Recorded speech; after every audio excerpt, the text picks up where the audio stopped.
اعوذ باللہ من الشیطان الرجیم بسم اللہ الرحمن الرحیم رب اشرح لی صدری ویسر لی امری واحلل عقدۃ من لسانی یفقہوا قولی رب زدنا علما اللہم فقہنا فی الدین اللہم اجعل القرآن ربیع قلوبنا وجلاء صدورنا وذهاب همومنا وغمونا آمین یا رب العالمین۔ السلام علیکم ورحمۃ اللہ وبرکاتہ۔ عزیز ساتھیوں، الحمدللہ ہم نے سورہ ہجر مکمل کی تھی اور آج ہم انشاءاللہ تعالی سورہ نحل کا آغاز کریں گے۔ نحل شہد کی مکھی کو کہا جاتا ہے، اور اس سورہ کے آغاز میں ہی اللہ تعالیٰ نے بغیر کسی تمہید کے ایک تنبیہی جملے سے اس سورہ کو آغاز کیا ہے۔ چونکہ کفار مکہ بار بار آپ صلی اللہ علیہ وسلم سے کہتے تھے کہ جب ہم تمہیں جھٹلا چکے ہیں اور کھلم کھلا تمہاری مخالفت بھی کر رہے ہیں تو آخر وہ اللہ کا عذاب کب آ کر رہے گا جس کی تم ہمیں دھمکیاں دیتے ہو۔ ان کے نزدیک یہ رسول اللہ صلی اللہ علیہ وسلم کے پیغمبر نہ ہونے کا سب سے صریح ثبوت تھا کہ ابھی تک کوئی کسی قسم کا عذاب نہیں آ رہا۔ تو اس پر پھر اللہ تعالیٰ نے اس سورہ کے آغاز میں ہی ان کو تنبیہ فرمائی کہ اللہ کا عذاب تو تمہارے سر پر تلا کھڑا ہے، اب اس کے ٹوٹ پڑنے کے لیے جلدی نہ مچاؤ، بلکہ جو تھوڑی سی مہلت باقی ہے اس سے فائدہ اٹھا لو، بات کو سمجھ جاؤ۔ اس کے بعد پھر پے در پہ اللہ تعالیٰ نے منکرین کے اعتراضات، شکوک و شبہات، ان کی حجتوں، ان کے حیلوں بہانوں کا ایک ایک کر کے اس سورہ میں اللہ تعالیٰ نے جواب دیا ان کو، اور باطل پر اصرار اور حق کے مقابلے میں استکبار کے برے نتائج سے بھی اللہ تعالیٰ نے ان کو ڈرایا۔ آئیے سورہ کا آغاز کرتے ہیں۔ اعوذ باللہ من الشیطان الرجیم اتی امر اللہ فلا تستعجلوہ، اے کافرو اللہ کا حکم آ پہنچا لہٰذا اس کے لیے جلدی نہ مچاؤ، وہ پاک ہے اور اس سے بلند تر ہے جو یہ لوگ شرک کرتے ہیں۔ وہ اپنے بندوں میں سے جس پر چاہتا ہے اپنے حکم سے وحی دے کر فرشتہ نازل کرتا ہے اور ان بندوں کو حکم دیتا ہے متنبہ کر دو کہ میرے سوا کوئی الہ نہیں، لہٰذا مجھی سے ڈرو۔ اس نے آسمانوں اور زمین کو حق کے ساتھ پیدا کیا ہے، اور جو کچھ یہ لوگ شرک کر رہے ہیں اللہ اس سے بلند تر ہے۔ اب یہاں پر ان آیتوں میں ان کی باتوں کا جواب کہ عذاب کب آئے گا، تو اس کا جواب اللہ تعالیٰ نے سٹارٹ سے ہی سورہ کے آغاز سے دیا ہے، اور پہلی بات کا جواب یہ دیا ہے کہ عذاب کا آنا یقینی ہے، اس کے لیے جلدی مچانے کی کوئی ضرورت نہیں، کیونکہ جلد ہی تمہیں اس سے سابقہ پڑنے والا ہے، یوں ہی سمجھو کہ وہ تم لوگوں کے سر پر آن پہنچا ہے۔ اب سوال یہ ہے کہ وہ عذاب کون سا تھا اور کب آیا؟ تو اس کے متعلق یہ بات تو طے شدہ ہے کہ نبی کریم صلی اللہ علیہ وسلم کی ذات جب تک کسی قوم میں موجود ہو اس وقت تک عذاب نہیں آتا۔ پھر آگے دو صورتیں ہوتی ہیں، ایک یہ کہ نبی کو اور اس کے ساتھیوں کو ہجرت کا حکم دے کر وہاں سے نکال لیا جاتا ہے، یا کسی بھی دوسرے ذریعے سے انہیں بچا لیا جاتا ہے، اور باقی مجرموں پر پھر قہر الہی نازل ہو جاتا ہے۔ اس کے علاوہ عذاب کی دوسری صورت یہ ہے کہ انہیں ہجرت کرنے والوں کے ہاتھوں اللہ تعالیٰ مجرم قوم کی پٹائی کروا دیتا ہے، یہاں تک کہ کفر و شرک کا سر توڑ دیا جاتا ہے۔ عذاب کی ان دونوں صورتوں کا ذکر سورہ توبہ کی بھی آیات میں موجود ہے، لہٰذا پھر مشرکین مکہ پر عذاب کا آغاز جو ہے اس کا نقطہ آغاز ہجرت نبوی سے ہی شروع ہو گیا تھا، جس کا حکم اس سورہ کے نزول کے تھوڑے ہی عرصے بعد دے دیا گیا تھا۔ یہی ہجرت مشرکین مکہ کے ظلم و ستم کے خاتمے کا باعث بنی اور مسلمانوں کو آزادی سے سانس لینا نصیب ہوا، اور یہی ہجرت غزوہ بدر کا بھی پیش خیمہ ثابت ہوئی، جس میں کفر کی خوب پٹائی ہوئی، اور اس ہجرت کے صرف 8-10 سال بعد ہی بتدریج کافروں اور مشرکوں کو اس طرح کلا کما ہو گیا اور کفر و شرک کا یوں استحصال ہوا کہ سارے عرب سے ان کا نام و نشان ہی مٹ گیا۔ پھر آیت کے آخر میں کہا گیا کہ اللہ تعالیٰ نے آسمانوں اور زمین کو حق کے ساتھ پیدا کیا ہے۔ قرآن میں اللہ تعالیٰ نے بے شمار مقامات پر شرک کی تردید میں زمین اور آسمانوں کی پیدائش کو ثبوت کے طور پر پیش کیا ہے، جس کا مطلب یہ ہے کہ کائنات کی ایک ایک چیز میں ہم آہنگی ہے۔ کائنات کا ہر کل پرزہ جو ہے دوسرے کی تائید و تصدیق کر رہا ہے۔ پھر اس کائنات کے نظام میں بے شمار فوائد، حکمتیں اور مصلحتیں ہیں، اور سب نتائج تعمیری قسم کے پیدا ہو رہے ہیں۔ اگر اس کائنات کی تخلیق میں کوئی دوسرا بھی شریک ہوتا تو ایسا نظام وجود میں آ ہی نہ سکتا تھا، اور اگر بالفرض محال آ بھی جاتا تو فوراً درہم برہم ہو جاتا۔ گویا کائنات کی ایک ایک چیز اس بات کی شہادت دے رہی ہے کہ اس کائنات کا خالق اور مالک کے ساتھ کوئی دوسرا شریک نہیں ہو سکتا۔ آیت 4 خلق الانسان من نطفت فاذا هو خصیم مبین۔ اس نے انسان کو نطفہ سے پیدا کیا، مگر وہ دیکھتے دیکھتے اسی کے بارے میں کھلم کھلا جھگڑالو بن گیا۔ نیز چوپایوں کو بھی اس نے پیدا کیا، جس میں سے بعض کی اون سے گرم کپڑے بنا کر تم سردی سے بچتے ہو،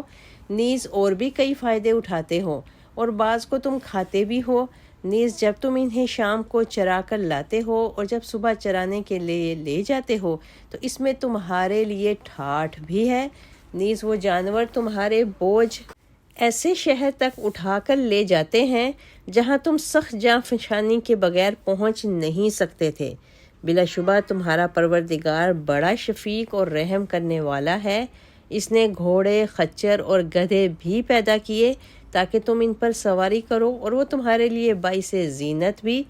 اور وہ بھی کئی چیزیں پیدا کرے گا جنہیں تم نہیں جانتے، اور سیدھی راہ بتانا اللہ کے ذمہ ہے، جبکہ راستے ٹیڑھے بھی موجود ہیں، اور اگر اللہ چاہتا تو تم سب کو ہدایت دے دیتا۔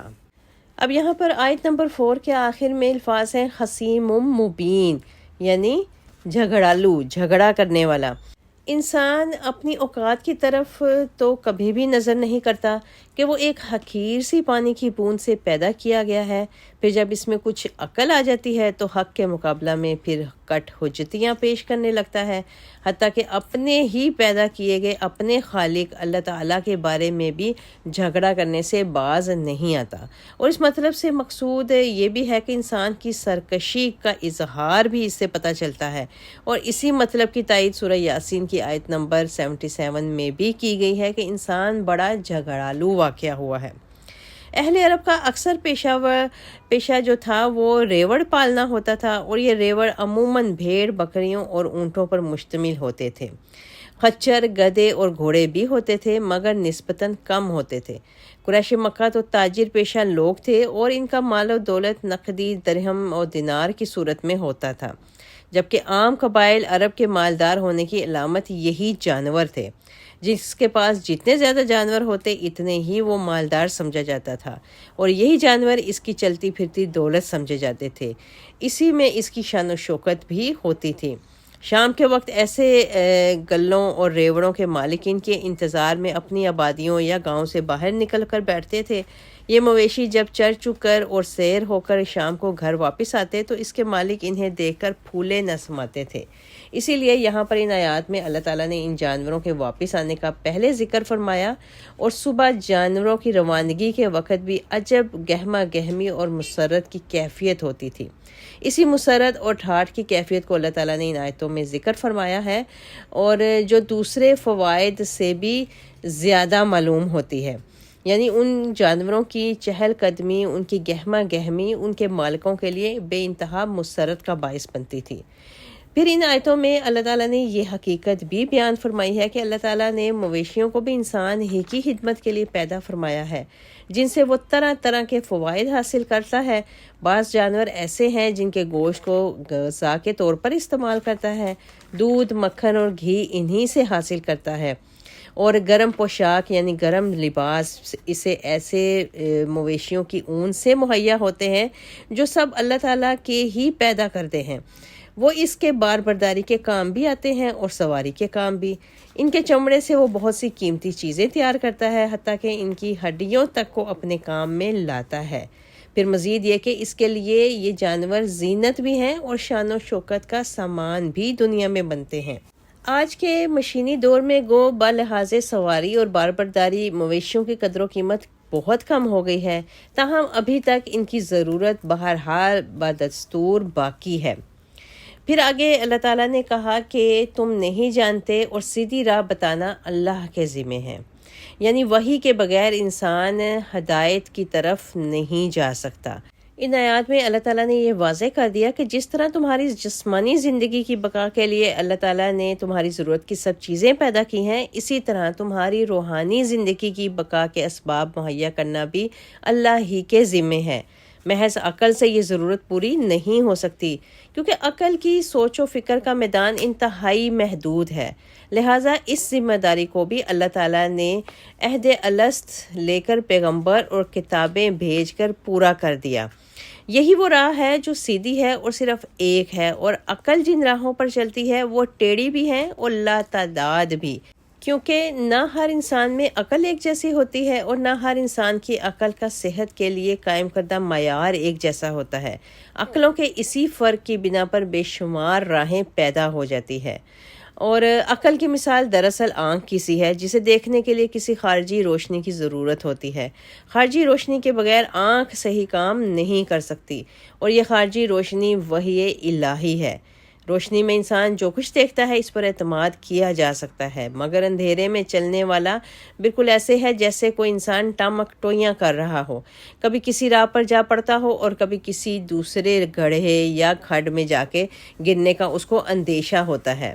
اور اس کے علاوہ ٹھوکر لگنے کا بھی اور کسی سخت اونچی چیز سے ٹکرانے کا، چوٹ لگ لینے کا بھی خدشہ موجود ہوتا ہے۔ لہٰذا اس خارجی روشنی کی انسان کو شدید ضرورت تھی تاکہ وہ بلا تکلف سیدھی راہ پر گامزن رہ سکے، اور انسان کی یہ ضرورت اللہ تعالیٰ نے اپنے رسول اور کتابیں بھیج کر پوری کر دی۔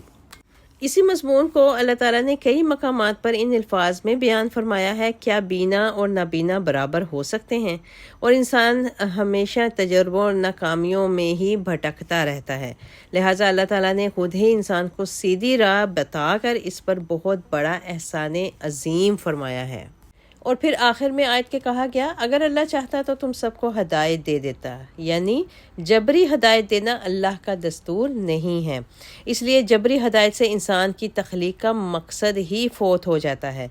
اسی لیے اللہ تعالیٰ نے انسان کو دوسری ہر مخلوق سے زیادہ عقل و تمیز، قوت بخشی، اور ارادہ اور تصرف کا اختیار بھی انسان کو دے دیا۔ ہدایت اور گمراہی کے راستے بھی واضح طور پر سمجھا دیے کہ وہ یہ دیکھے کہ اب کون شخص کون سی راہ اختیار کرتا ہے، اور یہی مشیت الہی ہے، یہ نہیں کہ اللہ سب کو خود ہی ہدایت کے راستے پر لگا دیتا۔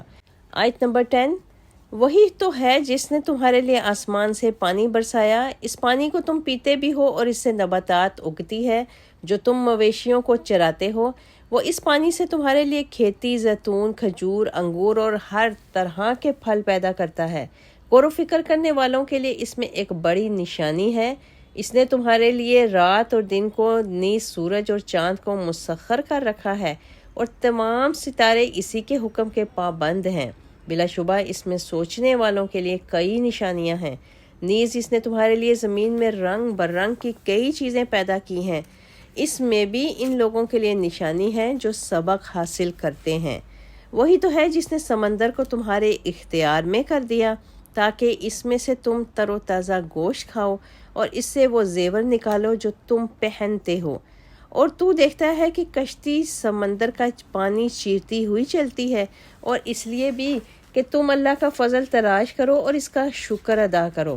نیز اس نے زمین کو ہچکولوں سے بچانے کے لیے اس میں مضبوط پہاڑ رکھ دیے تاکہ تمہیں لے کر ہچکولے نہ کھائے، اور نہریں بھی بنائیں اور راستے بھی تاکہ تم آتے جاتے وقت راہ پا سکو، اور کچھ نشانیاں بھی بنا دیں، اور بعض لوگ ستاروں سے راستہ معلوم کر لیتے ہیں۔ اب ذرا سوچو، کیا وہ اللہ جو یہ سب چیزیں پیدا کرتا ہے اس جیسا ہو سکتا ہے جو کچھ بھی پیدا نہیں کر سکتا؟ پھر بھی تمہیں سمجھ نہیں آتی، اور اگر تم اللہ کی نعمتیں گننا چاہو تو کبھی ان کا حساب نہ رکھ سکو گے۔ بلا شبہ اللہ معاف کرنے والا، رحم کرنے والا ہے، اور جو کچھ تم چھپاتے ہو یا ظاہر کرتے ہو اللہ تعالیٰ سب کچھ جانتا ہے۔ اور اللہ کے سوا جنہیں یہ لوگ پکارتے ہیں وہ کوئی چیز کیا خاک پیدا کریں گے؟ وہ تو خود پیدا کیے گئے ہیں، وہ مردے ہیں، زندہ نہیں، انہیں یہ بھی پتہ نہیں کہ کب دوبارہ اٹھائے جائیں گے۔ اب یہاں پر ہم دیکھتے ہیں کہ پچھلی جو سابقہ آیات ہم نے پڑھی ان میں اللہ تعالیٰ نے جانوروں کا ذکر کیا جن سے انسان لحمی غذائیں، روغن اور دوسرے فوائد حاصل کرتا ہے، لیکن ان 2 آیات میں اللہ تعالیٰ نے ایسی چیزوں کا ذکر کیا ہے جو ہمارے جسم کے لیے نباتاتی غذاؤں کا کام دیتی ہیں، اور ان آیات میں جس بات کی طرف غور و فکر کرنے کی توجہ دلائی گئی ہے وہ یہ ہے کہ اللہ تعالیٰ آسمان سے بارش برساتا ہے، اسی پانی سے تم خود بھی سیراب ہوتے ہو اور تمہارے لیے زمین بھی سیراب ہوتی ہے اور تمہارے لیے پانی کا ذخیرہ بھی محفوظ رکھتی ہے۔ پھر یہی ایک ہی قسم کا پانی، ایک ہی زمین، ایک ہی ہوا اور ایک ہی سورج ہے، لیکن زمین سے ایک نہیں بلکہ لاکھوں قسموں کی نباتات اگاتی ہیں، جھاڑیاں، جڑی بوٹیاں، غلے، بے پھل اور پھلدار درخت۔ پھر ان پودوں، غلوں اور پھلدار درختوں کی بھی بے شمار اقسام ہیں، جن میں سے تو کچھ تمہارے مویشیوں کی خوراک بنتی ہیں اور کچھ تمہاری خوراک کا کام دیتی ہیں۔ پھر آگے کہا سمندروں کی طرف اشارہ کیا گیا کہ کیا یہ سمندروں سے بخارات کا اٹھنا، پھر بادلوں کی صورت میں رواں ہونا، پھر بارش کی شکل میں ان کا برسنا، پھر اسی پانی کا زمین کو سیراب کرنا، زمین کا سب جانداروں کے لیے خوراک مہیا کرنا، پھر فالتو پانی کا ندی نالوں کی صورت میں بہہ کر دوسرے علاقوں کی زمین کو سیراب کرنا، اور زائد پانی کا پھر سمندر میں جا گرنا۔ کیا یہ سب کچھ کرنے کے لیے کوئی 2 3 ہستیاں کار فرما ہیں؟ کیا ان کا نظام اتنے بہتر طریقے سے چل سکتا تھا؟ اگر اس کے 2 الہ ہوتے، 2 خدا ہوتے تو اتنا منظم نظام وہ چلا سکتے تھے۔ پھر چاند سورج کی گردش کے فوائد بتائے گئے آیات میں کہ انسان کی ایک اور اہم ضرورت ہے یہ، یعنی انسان جب تک پوری طرح آرام نہ کر لے وہ آگے نہ کام کر سکتا ہے نہ زندہ رہ سکتا ہے۔ اس ضرورت کو پورا کرنے کے لیے اللہ تعالیٰ نے رات اور دن کے ایک مقررہ حساب کے تحت آنے جانے کا انتظام فرما دیا۔ سورج کی گردش سے دن رات پیدا ہوتے ہیں، نیز سورج ہمیں روشنی بھی پہنچاتا ہے اور دھوپ اور حرارت بھی، جو ہماری زندگی کے لیے نہایت ضروری چیزیں ہیں۔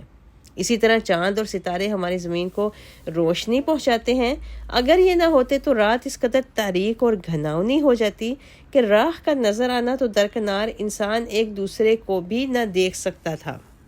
پھر ان چیزوں کے علاوہ انسان کے لیے سورج، چاند اور ستاروں میں اور بھی بہت سے فوائد ہیں، اور یہ صرف اس وجہ سے حاصل ہو رہے ہیں کہ اللہ تعالیٰ نے ان سیاروں کو انسان کی خدمت کے لیے مقررہ قواعد کا پابند بنا دیا ہے، ان کو آزاد نہیں چھوڑ دیا، ورنہ وہ انسانوں کے اوپر گر کر ہی انسان کو تباہ و برباد کر دیتے۔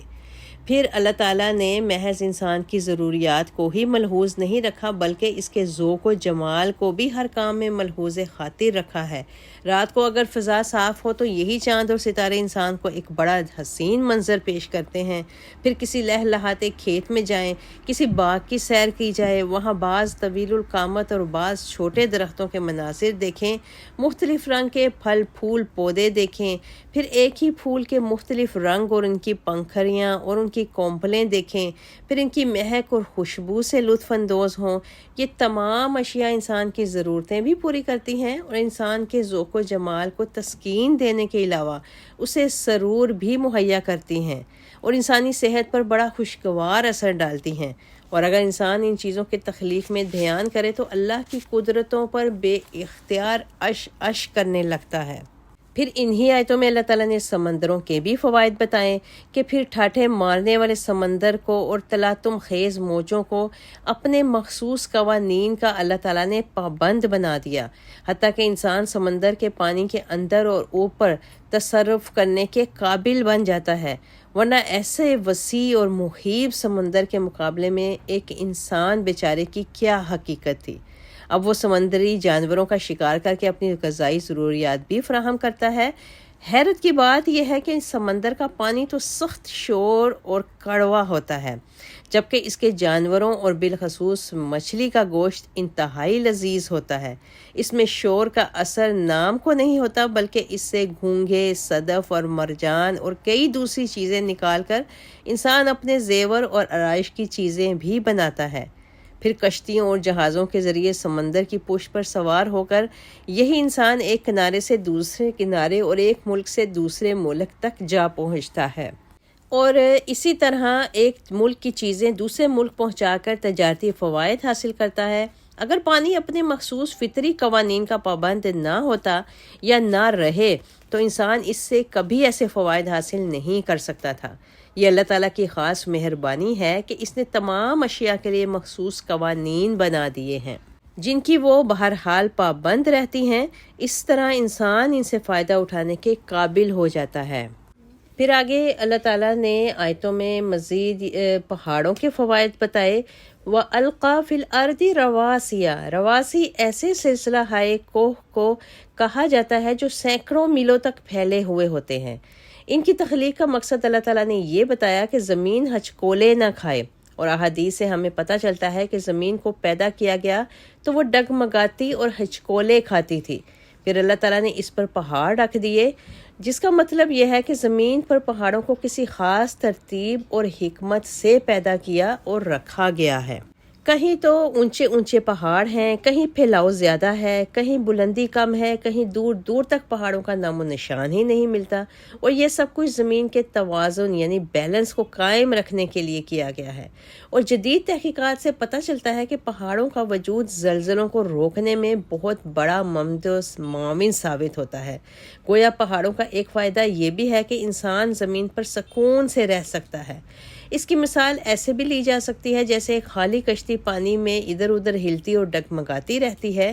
پھر جب اس میں بوجھ ڈال دیا جائے تو اس کا ہلنا جلنا بند ہو جاتا ہے۔ ہماری زمین بھی جدید نظریہ حیت کے مطابق فضا میں تیزی سے تیر رہی ہے۔ اللہ تعالیٰ نے اس پر متناسب اور متوازن پہاڑ ٹھونک کر اس کی ڈگمگاہٹ کو بند کر دیا ہے۔ پھر اس کے بعد مزید ستاروں سے رہنمائی حاصل کرنے کے متعلق بتایا گیا کہ رات کے وقت انسان ستاروں کی چال سے وقت بھی معلوم کر سکتا ہے کہ رات کا کتنا حصہ گزر چکا ہے اور کتنا باقی ہے، اور سمت بھی معلوم کی جا سکتی ہے۔ رات کے وقت سفر میں ستارے پوری رہنمائی کا کام دیتے ہیں، خواہ یہ سفر بحری ہو یا بری۔ آج کل سفر میں عموماً قطب نما سے مدد لی جاتی ہے، جبکہ حقیقتاً یہ بھی ستاروں سے بالواسطہ رہنمائی ہے۔ ہم دنیا کے کسی بھی حصے میں ہوں، قطب نما کی سوئی ہمیشہ عین شمال یا قطبی ستارہ کی طرف ہو جاتی ہے، جس سے دوسری سمتوں کے نشان اس قطب نما پر لگا دیے جاتے ہیں۔ پھر آیتوں کے آخر میں اللہ تعالیٰ نے دوبارہ چیلنج دیا ہے کہ کیا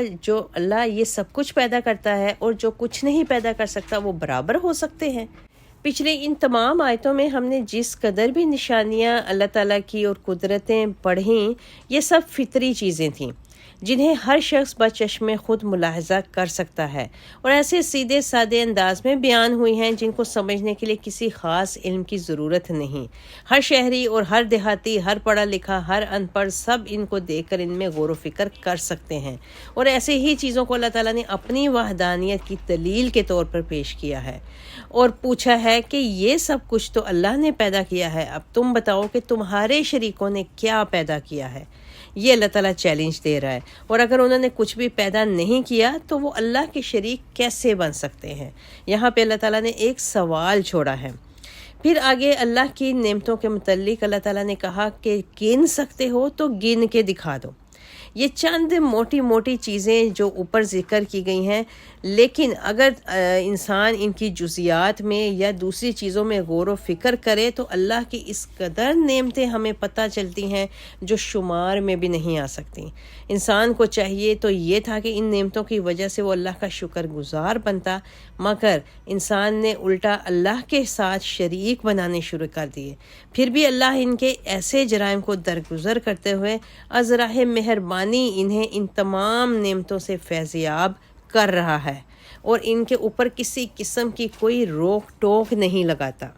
اور یہ بھی کہ ناشکرے، نافرمان اور مشرک لوگ یہ نہ سمجھیں کہ اللہ کو ان کی تقصیرات اور ان کے کرتوتوں کا علم نہیں، بلکہ وہ ان کی تمام ظاہری اور پوشیدہ حرکات و سکنات جانتے ہوئے بھی عذرائے کرم و فضل انہیں مسلسل ان نعمتوں سے فائدہ اٹھانے کا موقع دیے جا رہا ہے۔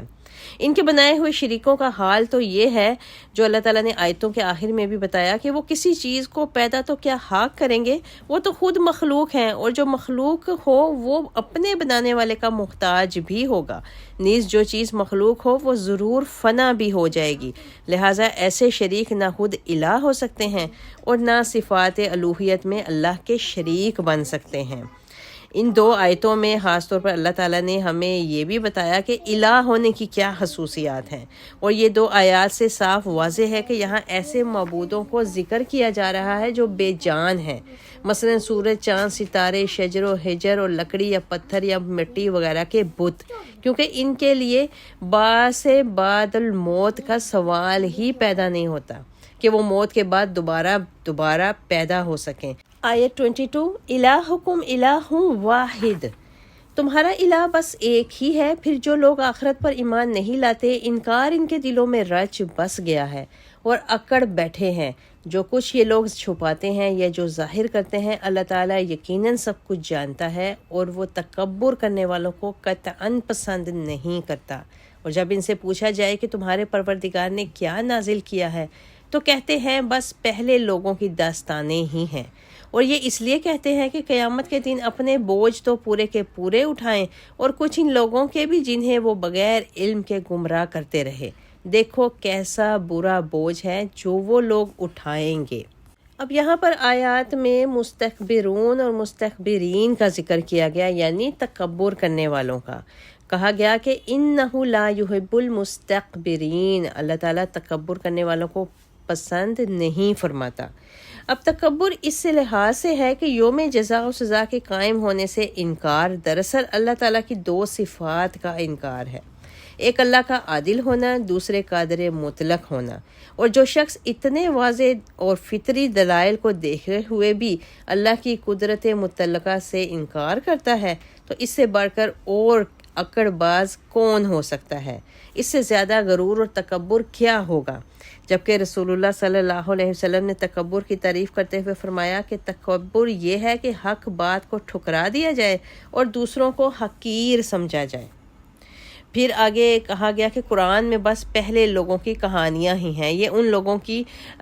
جملہ بتایا گیا۔ جب رسول اللہ صلی اللہ علیہ وسلم اور آپ صلی اللہ علیہ وسلم کی دعوت کا چرچا حدود مکہ سے نکل کر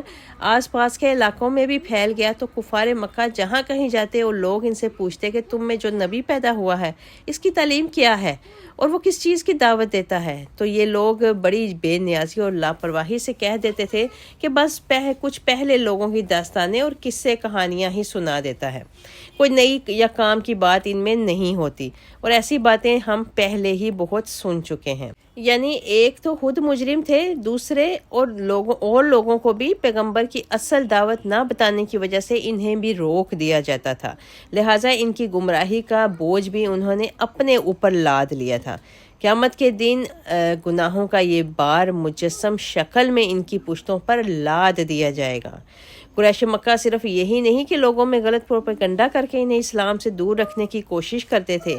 بلکہ انہیں اسلام کو روکنے کے لیے کئی طرح کی تدبیریں بھی وہ لوگ کرتے رہتے تھے۔ وہ اسلام لانے والوں پر سختیاں کرتے، انہیں تنگ کرتے، طعنہ و تشنیع کرتے، بیت اللہ میں داخلہ اور بالخصوص طواف پر پابندیاں، قرآن بلند آواز سے پڑھنے پر پابندیاں اور دھمکیاں، اور پھر معاشرتی بائیکاٹ، یہ سب کچھ وہ اس لیے کر رہے تھے کہ اسلام اور اس کی دعوت کا کلی طور پر اتصال کر دیں۔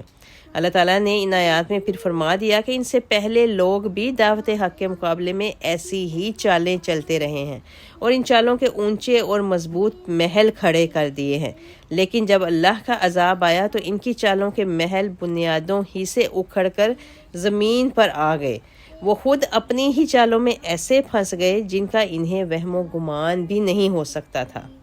پھر ایسے راہ حق میں رکاوٹیں پیدا کرنے والوں کا دنیا میں تو یہ انجام ہوا، اور آخرت میں یہ ہوگا کہ اللہ تعالیٰ انہیں سب کے سامنے حاضر کر کے پوچھے گا کہ بتاؤ تمہارے وہ بناوٹی شریک کدھر ہیں جنہیں تم نے میرے مقابلہ میں لا کھڑا کیا تھا اور میرے رسولوں سے دنیا میں ہمیشہ جھگڑا کرتے رہے تھے، آج وہ کہاں ہیں اور تمہاری مدد کو کیوں نہیں پہنچتے؟ وہ اس سوال کا کچھ بھی جواب نہیں دے سکیں گے، اور یہی بات ان کے لیے سب کے سامنے رسوائی کا باعث بن جائے گی۔ پھر انہیں اس شرک کا جو بدلہ دیا جائے گا وہ انتہائی رسوا کن ہوگا۔